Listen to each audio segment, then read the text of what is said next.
J'ai comme intervenante Dorine Boenkamp qui dirige le Netherlands Funds, qui est l'équivalent du CNC, le CNC français, donc c'est le CNC hollandais. Bon. Séverine Jacquet, qui est une, comment on pourrait dire, une scénariste, qui a aussi été la patronne de la fiction de la RTBF, qui a également été showrunner sur des séries. J'ai la chance d'avoir alors un auteur très très connu qui s'appelle Tony Grisoni, qui a réalisé, enfin qui a écrit Electric Dream, qui est sur un film complètement maudit, et qui est maudit encore, puisqu'on ne sait pas s'il va sortir à Cannes. C'est L'homme qui tua Don Quichotte, le film de Terry Gilliam, qu'il a écrit, voilà, et qui a réalisé de nombreuses séries. Alors, il n'a aucune traduction, donc il ne comprend rien. J'explique qui vous êtes, Tony. Voilà. Et puis, Nicolas Curien, qui est le président, pour le moment, du CSA, puisque notre ami Olivier Schrammeck a été obligé d'arrêter pour un certain temps ses activités.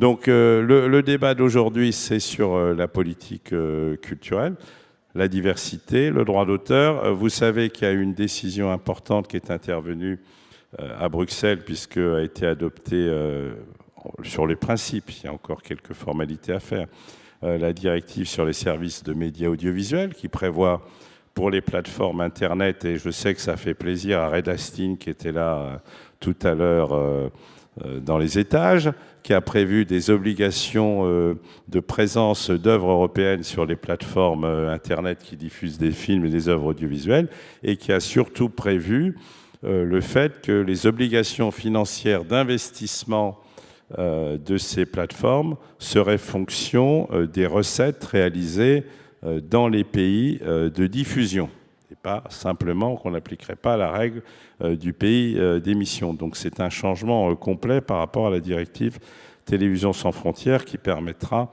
de mettre fin à des systèmes de concurrence déloyale. Donc je vais commencer par Dorine Boenkamp. Vous allez nous expliquer ce que vous faites en Hollande pour développer la création audiovisuelle, parce que beaucoup d'équivalents du CNC sont sur le cinéma, mais vous avez la particularité d'être sur le cinéma et aussi sur la création de séries de télévision. Yes, thank you. Well, like other film agencies, because as you already explained, the Netherlands Film Fund, where I'm the CEO of, is like all the other film funding institutions throughout Europe, having the national responsibility of not only advising on film and audiovisual policies, but also supporting the creation of it and the circulation. So what our fund does is basically supporting screenwriting, so the development of new projects, production and distribution and promotion of European works. In our case, on the one hand side, of course, new Dutch productions, but being a small country, we strongly support international co-productions, both minority Dutch and majority Dutch. And what we have seen is as a major shift over the past years at our fund, for example, some 8 years ago, I think only 10% of the production was internationally co-produced, whereas it's now over 70%, so it's really growing very fast. And as we are here at Series Mania, we've also noticed this great shift towards series. And are actually catching up with the international developments on the high-end series level. So what we've done is, apart from our selective schemes, open up our incentive scheme, offering a cash rebate, which is now also open up to TV series. And what we are extremely happy with, not only as a funding institution in the Netherlands, but I think it counts for all the AFADs, all the European funding institutions, the announcement that European Commission proposed huge increase of the Creative Europe program, including a very strong strand for media, which is going up from 819 up to 1.2 billion, which is really a very big incentive, and I think we need this incentive to actually collaborate as national institutions and really get on to the challenges that we are facing within this whole changes of the audiovisual industry. Alors, Netflix est installé chez vous. Tout le monde le sait, parce qu'il y a le charme de la Hollande. Hein. C'est pour ça, d'ailleurs, qu'ils sont installés chez vous. Est-ce qu'ils sont soumis à des obligations pour financer la création hollandaise? Est-ce qu'ils payent quelque chose pour le fonctionnement de votre institution? No, not yet. In the Netherlands, we at the moment we do not have these obligations of contributions fueling to the National Film Fund. We very much hope it will change in future. There has recently been brought out an advice by the Council for Culture to the Minister that we really should build this improvement of the circulation in the whole chain, from production towards exploitation, both on films and all audiovisual content. And I do think it's important because we need a new ecosystem in all countries and all Europe to keep on the diversity of the creation of new works, but especially also the circulation. Because if we only create and nobody knows that we are there with all the films, so promotion and prominence on all platforms is as much as important to improve that at the same time. And I think you already introduced the changes they want to implement in the EVMS. They can be a big incentive, I think, to the European audiovisual industry, both on the film side, also especially for innovation and for series to make these improvements work. Et le gouvernement a des projets dans ce sens ou il résiste? We are actually basically now doing additional researches, so we are having meetings on it. We are also collaborating on this topic with all the other funding institutions in Europe and with the observatory to get a very good mapping made which about all the different schemes and obligations that are now on in Europe already. Because I don't think it makes sense that you invent all these schemes all by yourself and all these levy systems, but we should make use of best practices all around us. And it's not like only to oppose all these levies from one side. It needs to be an ecosystem where everybody is there on the table, so it needs to have a good discussion. Merci. Alors, Tony Grisoni, alors, vous êtes quand même un auteur culte.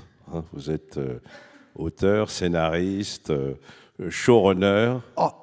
Occult or cult? Culte, oh. culte. Voilà. Ah bon. Et alors, je ne vous ferai pas parler des règles institutionnelles, des directives européennes, parce que j'ai un peu discuté avec vous et j'ai compris que ce n'était pas votre truc quand même. Par contre, et c'est peut-être plus important, le fond de votre réflexion, c'est sur la liberté de création et le fait, est-ce que dans ce système qui est en train de se mondialiser avec des grands opérateurs, il y a Netflix, il y a Amazon, il y en aura d'autres comme Disney Fox par exemple, qui vont diffuser des œuvres dans le monde entier, est-ce qu'on va pouvoir conserver la liberté de création et, comme vous dites, de raconter les histoires qui se passent autour de chez nous? Well, I mean, most of the work I've done for TV has been for Channel 4 and the BBC. And these broadcasters are not subscription. So it's interesting. I think some of the classical big shows like The Sopranos, The Wire, and so on, they're being made by subscription cable TV broadcasters where they already have your money, and so they can afford to risk a certain amount on a project which they're not quite sure about. With non-subscription, of course, there's the problem there is that people become very concerned about viewing figures. And I've noted that that's become greater. And I often worry that with an eye to a global sale, that people are less likely to invest in something which is a drama which comes from your soil. Having said that, it's strange. There was a project called the Red Riding Trilogy, which Channel 4 made, and I wrote. And that was set in the UK, in a very particular part of the UK, Yorkshire, in a very particular part of Yorkshire, and a very particular time, even down to a year, about people who spoke and behaved in a way which came from the exact place where they were born. I mean, a lot of the UK couldn't understand the dialogue of these characters. And yet that Red Riding project was very well received in the States. And that would go against some popular thinking that something that was so particular couldn't travel. But in fact, it did travel very well, and it did fine. And the same with Southcliffe. So I heard the end of the last panel, and there were calls for courage and bravery, and I would support that very strongly. That's what we need, you know. Et alors, vous avez travaillé pour des films de cinéma, même des grands films de cinéma, et vous travaillez aussi pour la série et la fiction. Est-ce que vous croyez que la série va continuer à progresser? Est-ce que dans votre travail d'écriture, vous êtes plus à l'aise sur la série parce que vous avez plus de temps pour développer les personnages? Ou alors, est-ce que vous préférez vous perdre dans la Manche? Well, my first love was always cinema. My one reason for my move towards TV was because in television I have more responsibility for the show. They can't switch me out for their mother or sister or something. I can stay with the show from the beginning right the way through to the end, to the final cut and delivery. And if I could apply that to feature filmmaking, I would. But that's a very hard job because there's a tendency to give the director way more power than the screenwriter does. So in Cannes, for instance, I don't think they would know a screenwriter if it bit them in the arse. You know? Did that translate?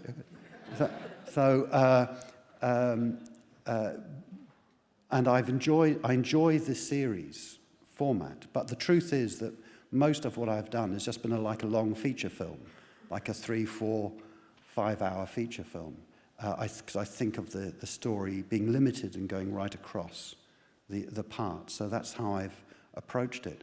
And right now, I would really like to I'd like to see a return of the kind of dramas that the BBC did in the 60s and 70s, which were adult dramas. So they weren't for kids, they were for grown-ups. And they were 75, 80, sometimes a little bit more, full-length dramas on television. And they were very contentious, very challenging, very exciting. And I would love to write something like that. The closest we've got is this notion of the anthology. And now people, I think, are thinking, oh, maybe we can have an anthology which is where you don't have a continuous story, a sort of portmanteau, which is interesting. And I've tried a couple of those, and I enjoy them. But you're down to 47 minutes. It's very short time. So again, I'd like to return to the idea of intelligent, brave, exciting films for television. That's what I would like to do. Et alors, vous avez travaillé sous le régime américain du copyright.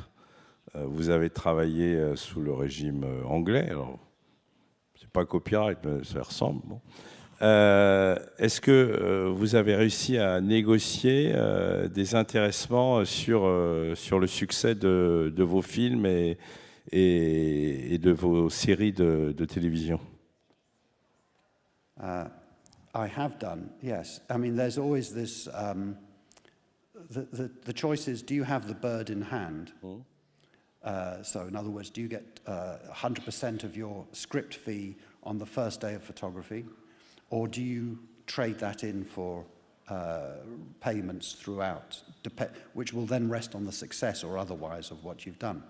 If I'm going to get paid and the payment's going to rely upon the success or otherwise of the show, then I would like to have a very strong say in how that show is sold and where it's sold and you know, that whole business, because I would rely upon that.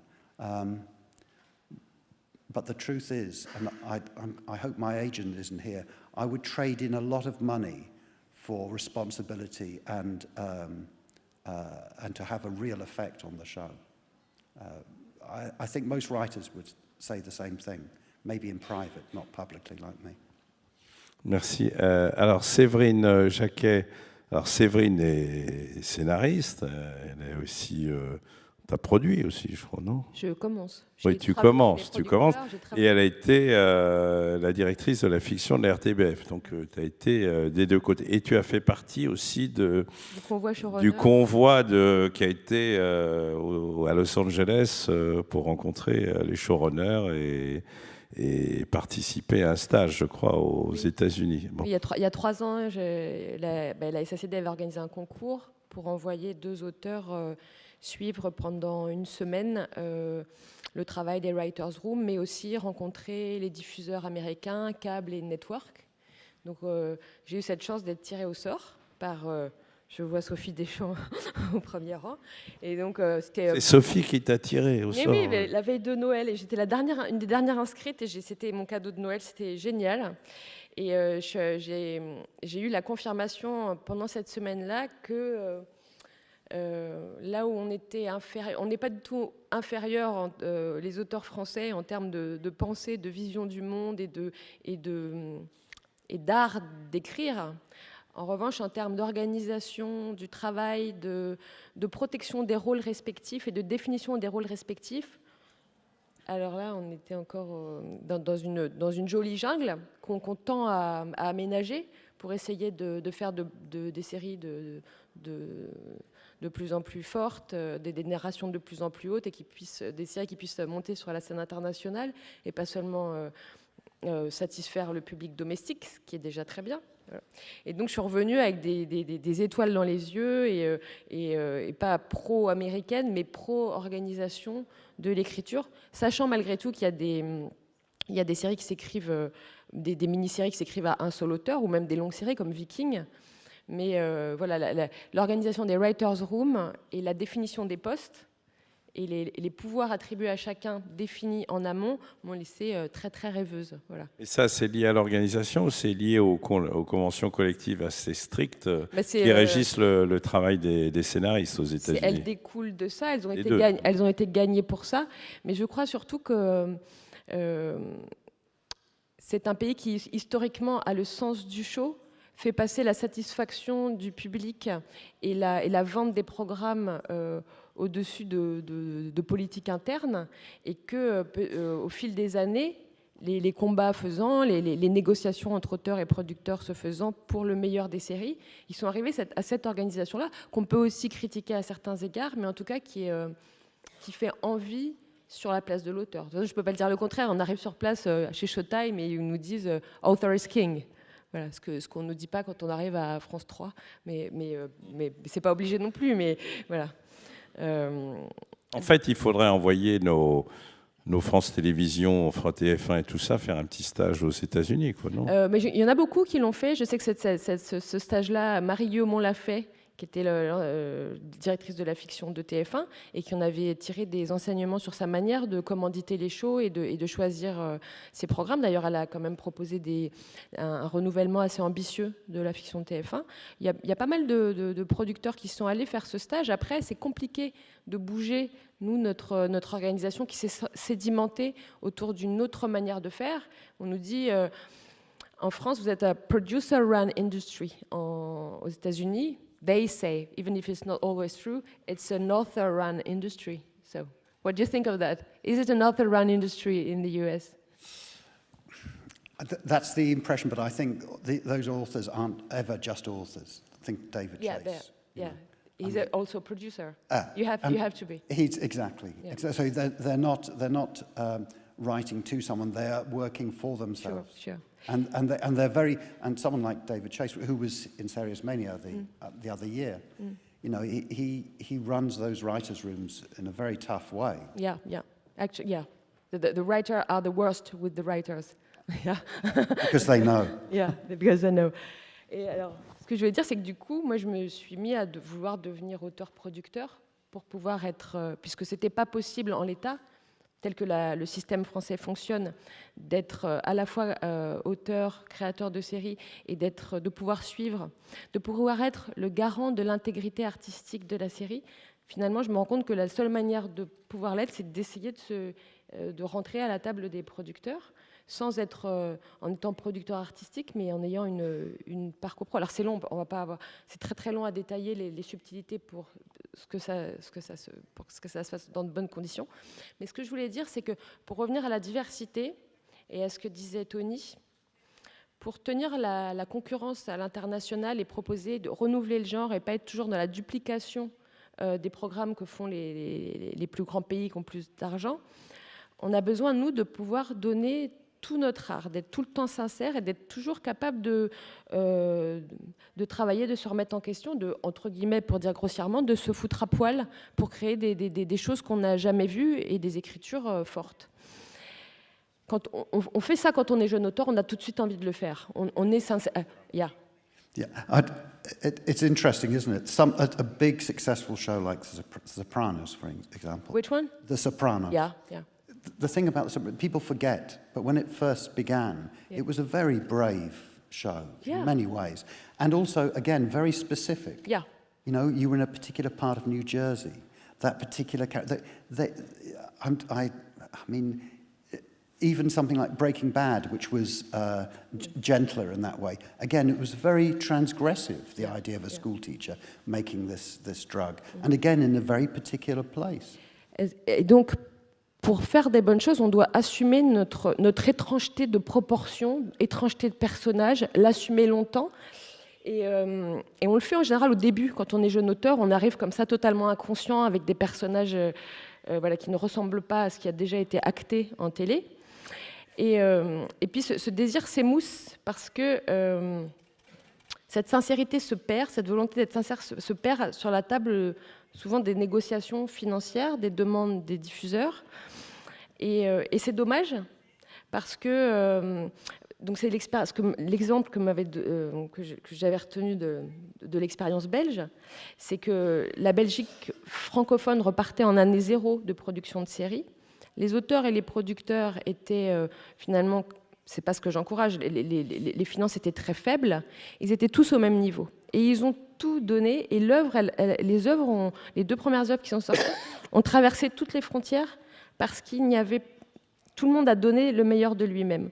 Quant à la table des négociations, un auteur qui est un grand créateur, qui commence à être avisé et connaît son art, et dans une négociation qui est pipée sur la place qu'il va avoir sur le show, il va écrire, je sais pas, je vais galvauder un mot de la psychiatrie, mais avec un faux self, avec un auteur qui fait semblant de donner tout ce qu'il a, mais en fait, je vais pas te donner tout ce que j'ai parce que toi, tu m'as pas donné vraiment bien. Et donc, mais ouais, on se donne à fond, mais ça va être une pâle copie de moi-même que je vais te donner, où je vais me dupliquer moi-même, mais je vais pas aller chercher ce qui est absolument nouveau et que personne au monde n'a vu et que tout le monde voudra copier plus tard. Voilà. Et donc, on en revient au sujet du débat, c'est-à-dire comment préserver la diversité. Et moi, mon sentiment, c'est en en ayant un partage sain des valeurs que produit la série. Voilà. Donc quand on signe les accords de transparence avec les producteurs l'année dernière, c'est super, mais ce n'est qu'acter la fin d'une hypocrisie sur la distribution des valeurs, remettre à plat le droit d'auteur, mais ce n'est pas satisfaisant pour des créateurs. Alors, on peut en discuter avec des producteurs dans la salle, hein, parce que voilà, c'est facile de dire ça, mais il y a la mise en œuvre qui est compliquée. Et voilà, ce que je voulais dire, c'est que pour faire des choses très spécifiques et rares, il faut être totalement sincère et se donner corps et âme. Et Murray Chisgall, l'auteur, le scénariste, dramaturge et co-auteur de Dodzi, disait dans une pièce, avez-vous une idée, une toute petite idée de ce qu'il faut donner de soi-même pour faire quelque chose de vraiment beau? Et pour qu'on ait envie de le donner, ce truc vraiment beau, et il faut qu'on soit à la même table d'ingénierie que le producteur, le réalisateur, le diffuseur. On n'est pas encore tout à fait là. Les Américains, ils sont quand même un petit peu plus que nous. Voilà. Et ils sont plus parce que le travail des auteurs est plus encadré, ou c'est parce que... Oui. c'est parce qu'il y a des règles, en fait? Oui, il y a des règles de respect de base, de choses qu'on a le droit de faire, pas faire avec une œuvre. Alors peut-être que ça peut paraître très contraignant, mais en tout cas, la position d'un créateur ne peut pas être remise en question. Son entrée dans la salle de montage ne peut pas être remise en question. Le fait qu'il partage avec le réalisateur les lectures et la vision artistique et le concept, ça ne se remet pas en question. Et surtout, le partage de valeurs aussi, des rémunérations liées au succès du film, ne se discute pas non plus. Nous, on est encore dans un flou artistique, nous. Encore un peu, ouais. Mais ça change. Je pense qu'il y a certains producteurs qui sont les promoteurs d'un changement parce que c'est dans leur intérêt. Et dans le nôtre aussi, bien sûr. Mais... Alors, je vais me tourner vers Nicolas Curien. Alors, le CSA, bon, d'abord, est très content parce qu'il y a la directive SMA qui a été adoptée. Et vous étiez aussi bien au CSA que dans l'ERGA, qui regroupe les autorités de régulation des militants de ce changement de réglementation.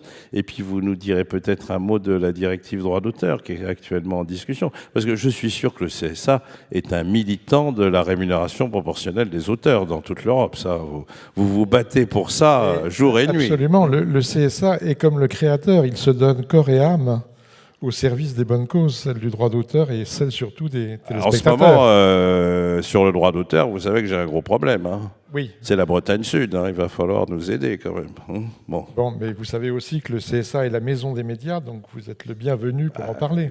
D'ailleurs, j'y étais. Voilà. Bon. On sera ravis de vous y accueillir à nouveau.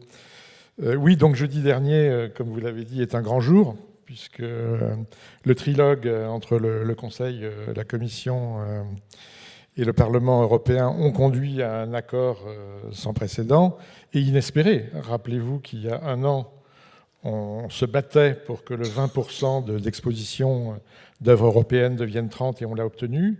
Et on l'a obtenu grâce à Françoise Nyssen, parce que je dis quand même publiquement que tous ceux qui la critiquent depuis quelque temps, cette ministre a obtenu des résultats excellents sur la scène européenne, et que précédemment il y avait un débat, si j'ai bien compris, sur la place des femmes. C'est elle qui a la feuille de route la plus forte de toutes les ministres de la culture sur la place des femmes dans la culture. On l'a obtenu grâce à des efforts collectifs, notamment ceux de l'ERGA. Et je rappelle que le CSA français, en la personne d'Olivier Schramek, a été le premier président de l'ERGA en 2014. Et l'ERGA a certainement eu une influence importante sur les travaux européens. Et puis, il y a les avancées que vous avez signalées. Évidemment, le dispositif du pays cible, qui permet à un service de médias audiovisuels, enfin qui exige d'un service de médias audiovisuels à la demande qui cible un pays donné de se conformer aux règles de ce pays. Et aussi, ce qui n'était pas non plus gagné d'avance, l'extension de ce dispositif aux services linéaires. Et puis, enfin, on a une directive forte qui reconnaît le numérique comme un acteur central de l'audiovisuel, avec aussi le fait que les plateformes de vidéo, les réseaux sociaux, les magasins d'applications, les sites de live streaming, alors eux ne sont pas soumis à des obligations de financement de la production, mais sont soumis au respect d'un certain nombre de droits fondamentaux lutte contre la haine raciale, les propos discriminatoires, la protection de la jeunesse, etc. Donc tout ça, c'est des avancées remarquables. Et finalement, on a convergé dans un délai qui était un peu en retard par rapport à ce qu'on espérait au départ, mais finalement reste compatible pour une finalisation de la directive avant la fin de l'année et une transposition dans la nouvelle loi française dans les délais courant 2019. Bon, alors sur la deuxième partie de votre question, je vous fais aussi une annonce. On a lancé avec ma collègue Nathalie Sonac dans le cadre d'une sorte de think tank qu'on a monté, elle est là, Nathalie. On a monté avec Nathalie auprès du CSA un think tank qui s'appelle le CSA Lab, qui associe les forces de réflexion de la maison CSA, mais aussi des experts extérieurs.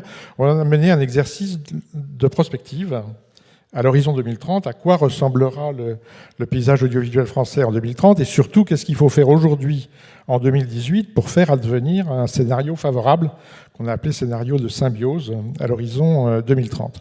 Et il apparaît notamment dans cette étude que la création est complètement au centre du dispositif.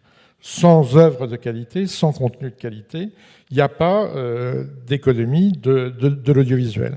Et donc la création, elle est dans cette position un peu critique où elle est à la fois complètement centrale et en même temps, du point de vue de la chaîne économique de la valeur, complètement en amont. C'est ce que les prospectivistes appellent des acteurs dépendants, non pas au sens qu'ils ne sont pas importants, mais que leur santé dépend de la santé de tous les autres acteurs qui sont situés plus en aval dans la filière. Alors, évidemment, nous, régulateurs, la loi actuelle et le fonctionnement du CSA, c'est vrai, n'a pas de disposition spécifique concernant les auteurs, ou assez peu. Mais ça ne veut pas dire qu'on ne s'en préoccupe pas, bien au contraire. Et la régulation, elle peut... Vous allez faire une direction des auteurs. Le CNC ne va pas faire... non, il va la faire ou il ne va pas la faire? Non, ils ne veulent pas répondre. Non, bon. Mais, bon. Ce que je veux dire, c'est que c'est au centre des préoccupations du régulateur et que si on a un dispositif convenable de régulation des diffuseurs et des distributeurs, par répercussion vers l'amont, ça sera bénéfique aux auteurs et aux créateurs. Alors, je vais vous poser une question. Peut-être que vous n'avez pas encore réfléchi à cette question, mais vous allez donc pouvoir bientôt, on va changer peut-être les décrets, mais en tout cas, finalement, c'est vous qui allez fixer les règles, imposer des obligations financières aux opérateurs qui émettent d'un autre pays que la France. Donc, ce qui va rétablir d'ailleurs des conditions d'équité et de concurrence. Mais sur ces obligations, est-ce que vous allez pouvoir mettre des obligations de financement de la création cinématographique à des gens qui n'ont pas le droit de passer les films avant 36 mois? Alors, les problèmes sont transversaux. On ne peut pas raisonner en silo. Donc la chronologie des médias, ça fait partie de l'ensemble du dispositif de régulation souple. La régulation, ce n'est pas seulement l'action du CSA, c'est l'action conjointe de tous les acteurs de l'écosystème audiovisuel. Évidemment, les accords interprofessionnels entre les différents maillons de la chaîne sont partie prenante du dispositif de régulation et la chronologie des médias en est un élément. Ça me paraît bien évident que d'abord, il faut intégrer les nouveaux acteurs numériques dans ces accords interprofessionnels. Et d'autre part, il faut peut-être assouplir les contraintes qui pèsent sur les acteurs nationaux historiques et en raisonnant non pas uniquement sur la chrono des médias ou sur la publicité, mais plus globalement en se demandant, est-ce que par exemple moins de contraintes sur des jours ou des secteurs interdits de publicité pourraient venir en contrepartie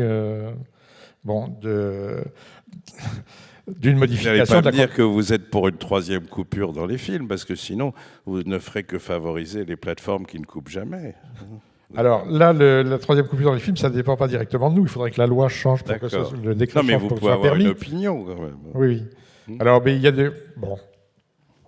Alors, oui, non, mais j'ai une opinion. Mon opinion personnelle importe peu, mais vous voyez bien que je vais faire une réponse d'économiste. Il y a toujours un côté de la balance et l'autre côté de la balance. L'intérêt, évidemment, des créateurs et aussi du téléspectateur c'est que les œuvres ne soient pas dénaturées et ne soient pas coupées intempestivement de nombreuses fois. Mais comme je vous le disais tout à l'heure, l'intérêt de tout le monde, c'est aussi la santé économique du secteur. Bon, donc il faut aussi que les services de télévision, les chaînes de télévision, puissent disposer des ressources nécessaires pour acquérir des droits sur des programmes de qualité. Donc ce qui reste à savoir, c'est où il convient de mettre le curseur. Alors, je vais quand même demander à Tony, vous m'avez dit que c'est hier, vous étiez à Amiens, vous avez une expérience de projection d'une série dans la ville d'Amiens. Non, vous n'avez pas fait ça hier?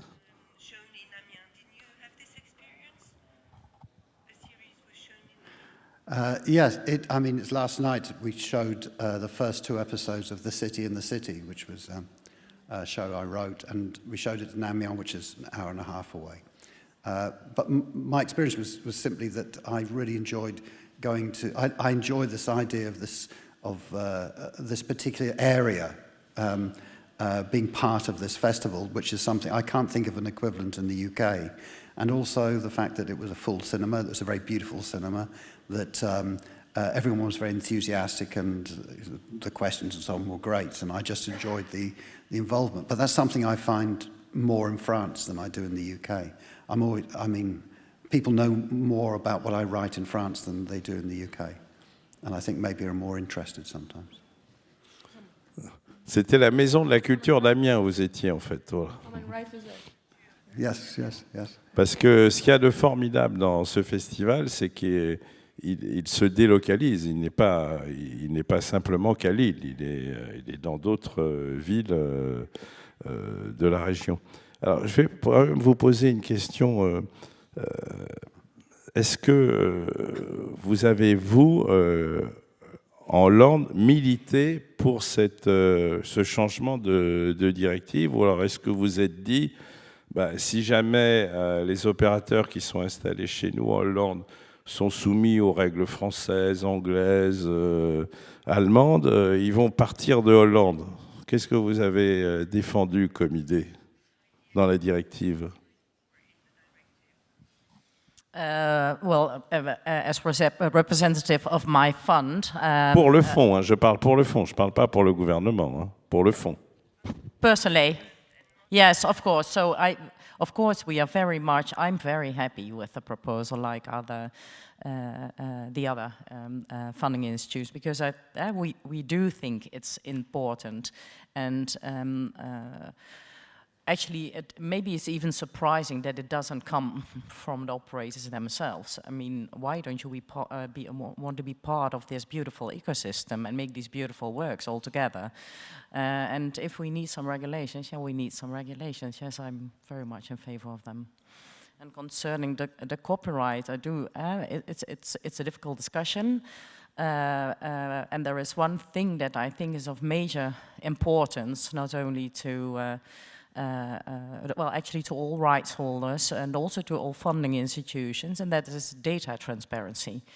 Because you can actually organize these things alongside the contractual value chain, but then you should have access to the data and know about the performance, not only from a financial point of view, but also because it's just very good to know if the creations, the productions, the films, the series that we make reach the audiences that we actually want them to reach. Also to have new ideas for new series and so on. That can be quite difficult information to come by, can't it? At this moment, it's information that we don't get from many operators, and I think it's extremely important that is going to change.